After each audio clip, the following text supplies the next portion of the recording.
This week's video will be a tutorial on how to remove the taillights on a Tesla Model 3.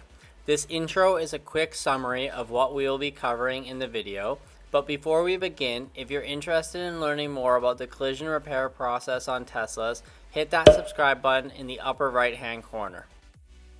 The tools required to remove the taillights are a clip tool or flat blade screwdriver, a pair of channel locks, and either an 8mm wrench or a ratchet with an 8mm socket.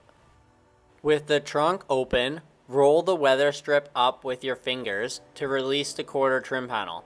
After pulling the quarter trim panel out of the way, you can see there is two 8mm nuts and one wiring connector.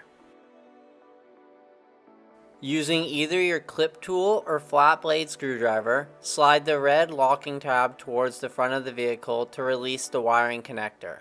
I will now use an 8mm ratcheting wrench to remove the two 8mm nuts. A pair of channel locks are now used to turn the plastic bump stop counterclockwise.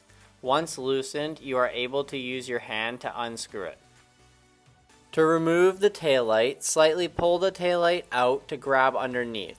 Lift up on the taillight to release the two outer guide pins that go into grommets on the vehicle. Make sure the taillight gasket is on the taillight. Sometimes when removing the taillight, the gasket stays on the vehicle or falls on the ground. Without the gasket, a water leak will occur. The same process is now repeated on the right side of the vehicle, releasing the quarter trim panel, disconnecting the wiring connector, removing the two 8mm nuts and plastic bump stop.